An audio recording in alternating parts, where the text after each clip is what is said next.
Welcome all, welcome back to WatchAdvisor on YouTube. It's Alexander speaking, your host, and on your screen you see the Glashütte Original 70s Chronograph Panorama Date with a matte lacquered, as they say, fab green dial. Don't forget to subscribe and to hit the bell to get our latest notifications.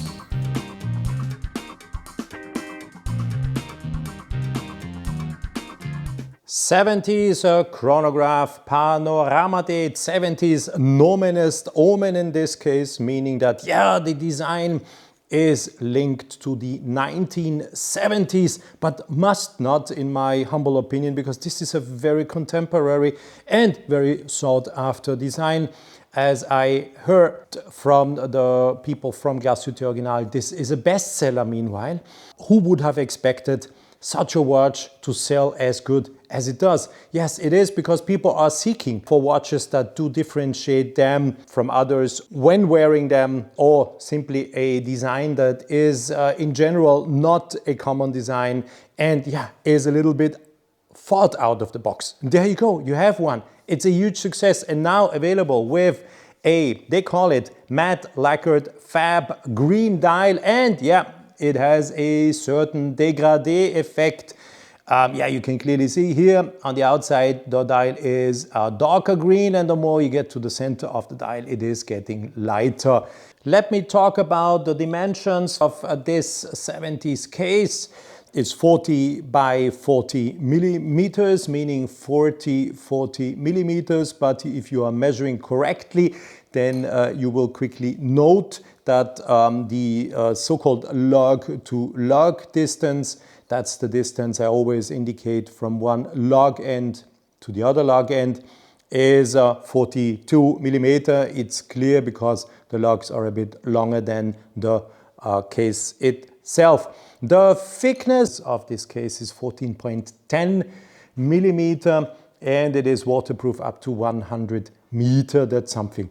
You do have a sapphire crystal with an anti-reflective treatment on both sides on the front side, and of course the Glashütte Original in-house Calibre 37-02 is also visible through a sapphire crystal, and this has an anti-reflective treatment only on the inner side. What do we see on the dial of this 70s chronograph? Let me point this out with my plastic Bergeron pointer. I do repeat this in almost every video. Please, this is a pointer that is not able to scratch a watch, since it is done by a supplier of the watch industry. It is a plastic pointer, and the purpose of doing such a plastic pointer is, yes, that people can point out details on watches, so I'm not scratching the watch. So let me start. What do you see on the dial? The first question is always, I was wearing the watch now for a couple of days, is what is this here? This little indication, it's the hour counter. Simply done differently. It's not an entire sub counter what you see, so it's a sectoral part opened up on the dial, and you see actually the chronograph has been running for almost 9.5 hours. How do I know this? The little white arrow points at almost 9:30. Here is the 30 at the 3 o'clock position is the 30-minute counter of the chronograph, and we see it is 23 minutes. So 9 hours, 23 minutes. Once this little hand will reach 30, then the little white arrow probably will exactly point at the little dot in between 9 and 10 and indicating 9:30. This is the running second, just a normal running second, nothing special. And the next indication that we do find on the dial is the power reserve indication. I will then wind the watch in front of the camera, and you will be able to see how the segment colors will change and indicate you that your watch is now fully wound. The power reserve, by the way, is 70 hours, so quite something. Yes, and what is this? This is the so-called panorama date or big date indication, and yes, a double-digit big date indication it is done by 2 discs, and I will also show you all the numbers in the video so you can discover all the different. It's a wonderful way of displaying the date with the black, very nice contrasting the white, so readability couldn't be better. So if you are seeking or looking, or if you're being interested in a watch that has a really good readability date indication, there is one. If you on top on the chronograph, there is one on your screen. And if you think green is a color that you like, whoops, go and check it out. This is the 70s chronograph with the matte lacquered fab green. They call it fab green dial. Once again, the chronograph was running for 9.5 hours. You see this. I will again ask you to pay attention to this disc here. Sectoral opening on the dial. This is the hour counter of the chronograph. And before doing this, I will also quickly unscrew the screw down crown, quickly pull out, and you see already, yes, hacking seconds, the central second hand stops. Why am I doing this? Because I want to take the hand out of your view. I will pull in again. I will not screw down the crown because I will show you the date just after. But what I will do is I will stop the chronograph. You see, I stopped it. Start again, stop, stop, start, etc. Start, stop. And now the reset, and watch carefully, please. Yeah, you will see that the 9.5 hour indication will jump back to 12 or 0. It's a 12-hour counter. This 30-minute counter will reset to 0. Watch closely what happens now. Okay. There you go. You saw it. It is reset to 0, the 30-minute counter, and of course the 12-hour counter is now, I will just take away the central second hand so you can better see it. You see, it has reset to 12 or 0. It is a 12-hour counter and it is now restarting from 0. Let me wind the chronograph, the 70s chronograph. You see here, there is a kind of an indication as we see it in cars or elsewhere, empty and full. And yep, we have a little segment of the dial that is opened. And let me start winding. And what do you see? If you watch carefully, the black segment gets more, means I am approaching maximum. There's a little bit of the white segment still left. I will continue to wind the watch. And what we see now, once the white segment has completely disappeared, that's now the case. Now there we have a power reserve of 70 hours.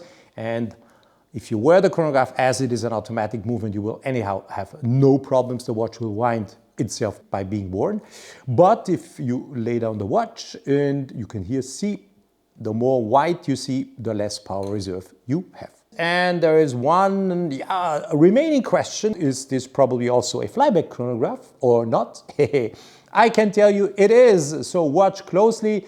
What is a flyback chronograph? Normally what you have to do is, a normal chron, you have to press start and stop and then reset. But a flyback chronograph enables you to reset the watch without stopping it and starting a new measurement. Again, watch, and you see, I pressed whilst the chronograph still was running. I did not stop and reset the watch as you do it normally, but I did it whilst it was running. You see here, the chronograph is running. And if you want to do a second measurement that happens in the moment or starts in the moment when the other finishes, you just press on the reset button at 4 o'clock. And there it goes. The new measurement has started without any delay. And okay, you're again measuring, and you could do this as often as you want. Flyback chronograph. I am sure some of you already asked themselves, is it or is it not? Can I adjust the date through the crown?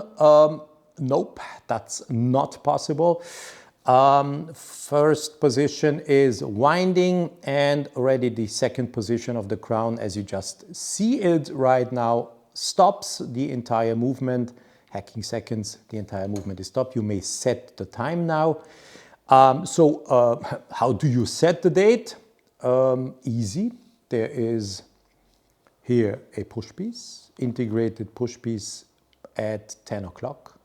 What you then need is a pointer, a plastic pointer, to not scratch the case, of course, or anything similar, a wooden pointer, or etc., etc. But don't use any metal objects to do this, because you probably then will scratch the watch. You can, must not, but you can. Okay, now let me show you the other numbers. I am focusing, and you see once I press, we have the change to 10 and so on. I'm quickly running you through the numbers so you can discover them. Now comes 20.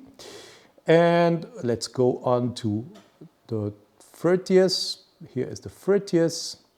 Let me just quick get back in that little hole. Yes, now here is Mr. Central Second Hand disturbing with the double G counterweight of the Central Second Hand. Okay, now 31st, and now watch closely. We will have as next 01 coming, so the 1 does not move, but the 3 is replaced by 0. There you go. And so on. Now the 2nd, the 3rd, 4th, 5th, 6th, 7th. Yes, those watching my videos know what comes next. I am pulling out, it's always Mr. Central Second Hand disturbing us. Isn't this interesting? Come on, move. Yeah. Now, what I will do next is we will both together, I have not done this before, discover what happens if we are having a date change at midnight. So this was 10 o'clock in the morning. I always set the watches to 10 o'clock in the morning to make them smile. And now we are approaching slowly but steadily midnight. It is 11 o'clock now, and yeah, just watch what happens in the big date window, the panorama date window. We are approaching, oh, you see a slight movement at 11:30 of the 7 already. You see more of this movement, and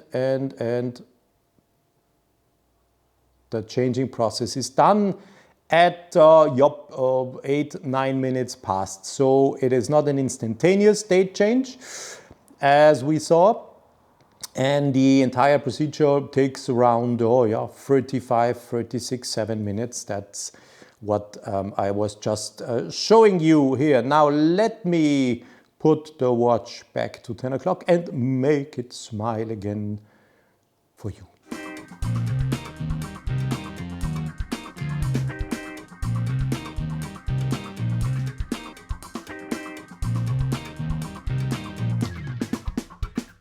This is the Glashütte Original Calibre 37-02. It is an automatic chronograph movement. Yes, here you have the winding rotor with a 21 karat segment on the outer side. So the weight, the heavy weight is all on the outside. So perfectly winding is guaranteed. I said it before, 70 hours power reserve. It's a 4 Hertz movement, 28,800 semi-oscillations per hour. And yep, one interesting thing, is it a modular chronosapphire? No. This is, of course, a completely integrated chronograph developed and manufactured in Glashütte by Glashütte Original and no one else. So now please watch closely the column wheel, and I'm trying to put some light on it, either by reflections or no reflections. We'll see what works better. There is a little finger here, and the finger actually is in between in between two columns. And when this is the case, we know that the chronograph is working, engaged. Why?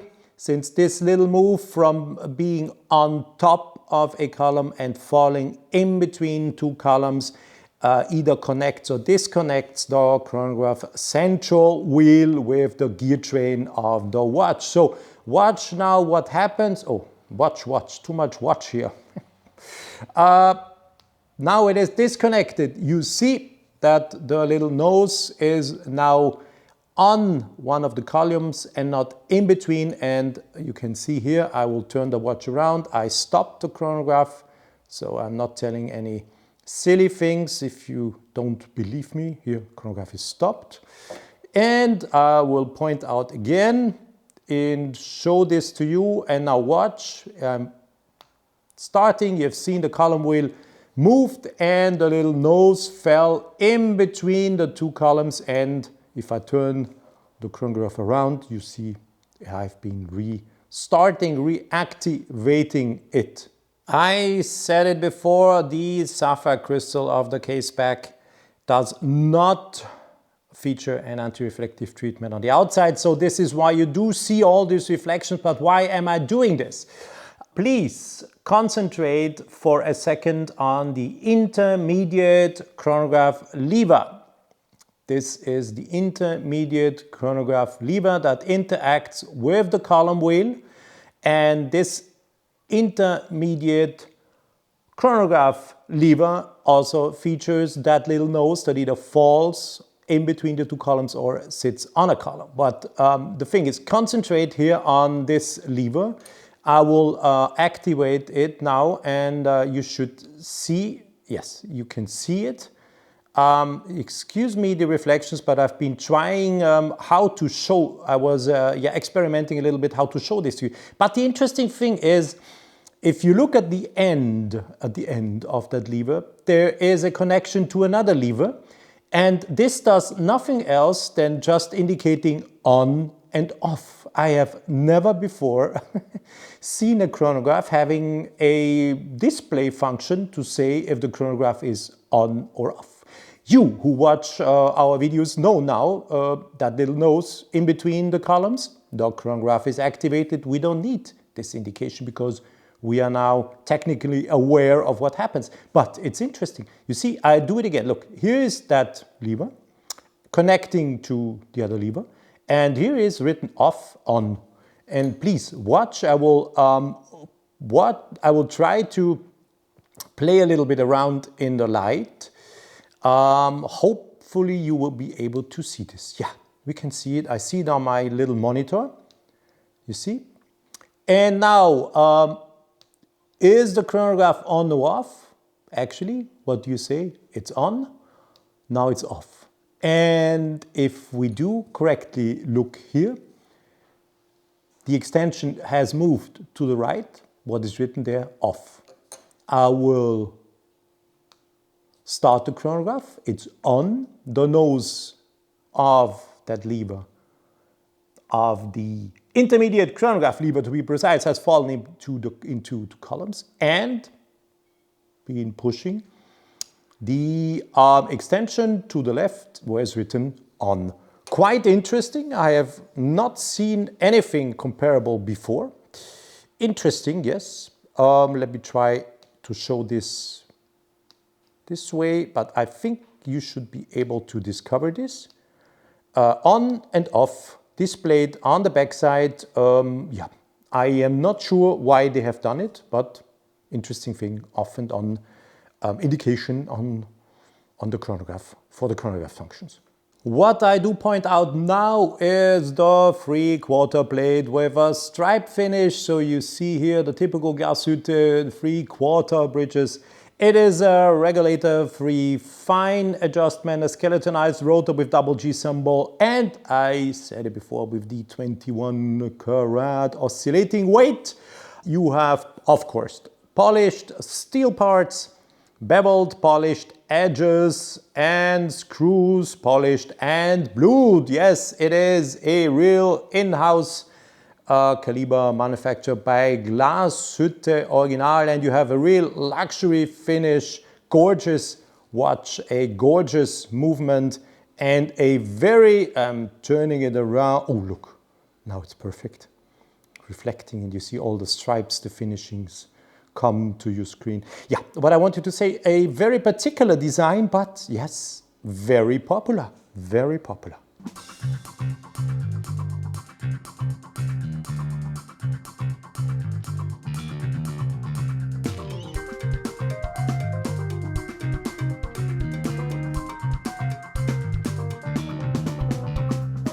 The 70s chronograph can be worn with the black rubber strap, as you see it here.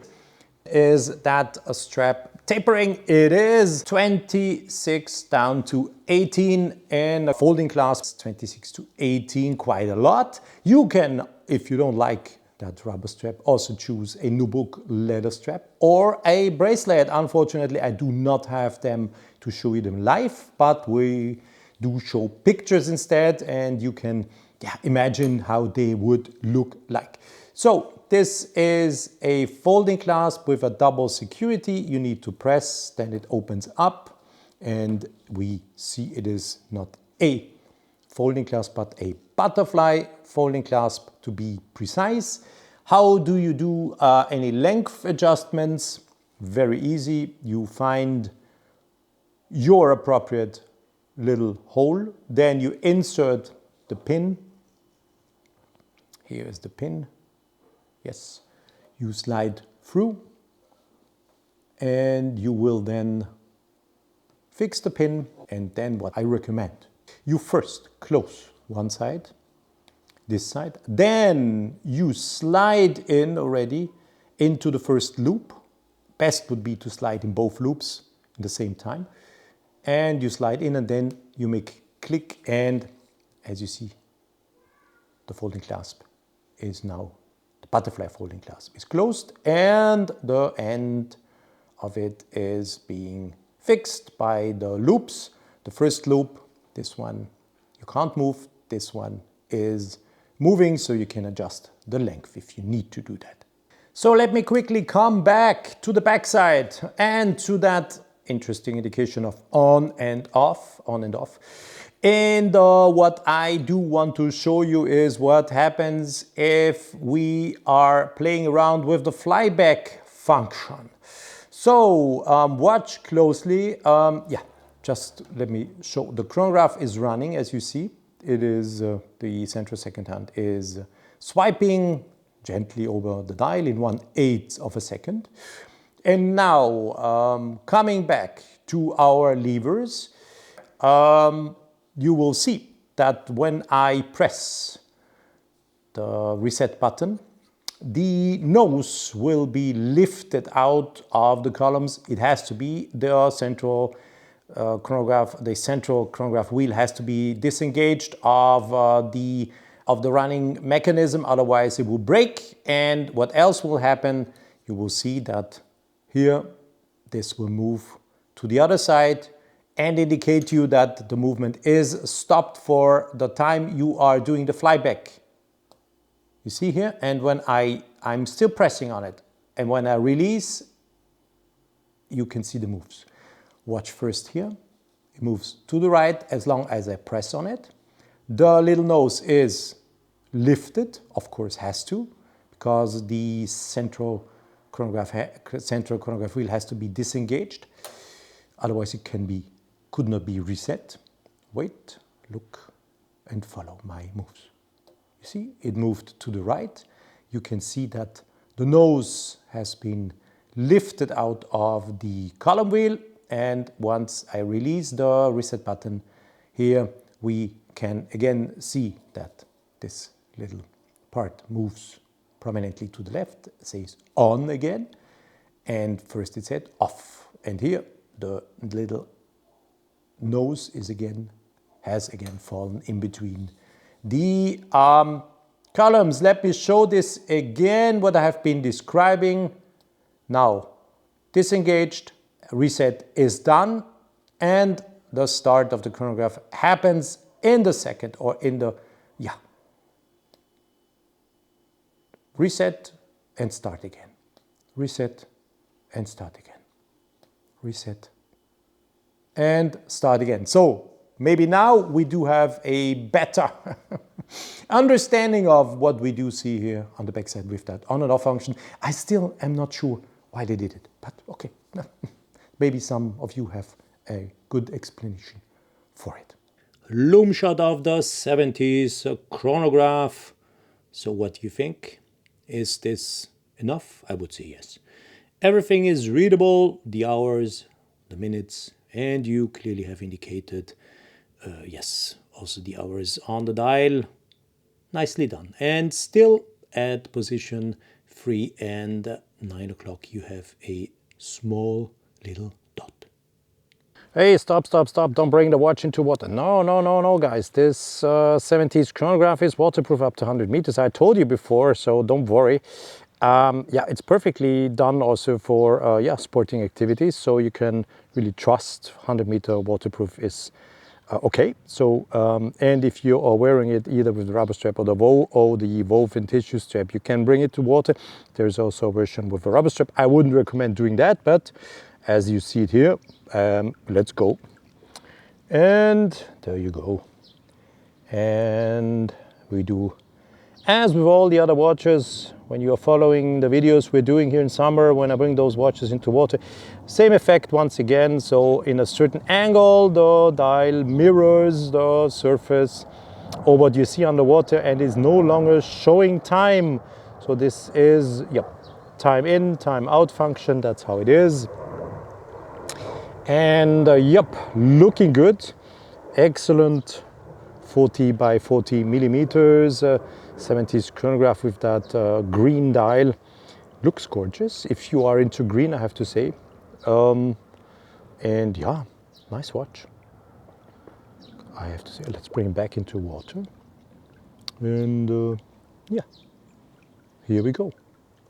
Let me zoom in. And here you see the watch worn in water, looking good. And as I said, yeah, it's 100-meter waterproof, so you really are on the safe side. If you are buying this, or you're probably thinking of buying the 70s chronograph with water tightness of 100 meters, you should be, for let's say daily use, on a very safe side. There are two information I want to still give you before I say goodbye in this video. First of all, I've been, of course, checking how heavy this watch is, and the entire weight of the watch with the rubber strap, the butterfly folding clasp, and the stainless steel case you see on your screen is 143 grams. And now we could say how many euros per gram or grams per euro. I will, of course, also give you the prices of this chronograph, because I will give you the prices. The price, first of all, of the version as you see it on the screen with the rubber strap. If you would wear it with the nubuck leather strap, it will be the same price as with the rubber strap you see right now, 14,100 euro, including 20% VAT here in Austria.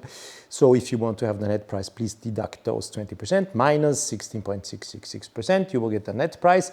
And if you are interested to wear the watch, or you think about wearing it with the bracelet, the stainless steel bracelet, the price is 15,300 euro as well, including 20% VAT. 14,100, 15,300. So this is a pretty particular chronograph, I have to say.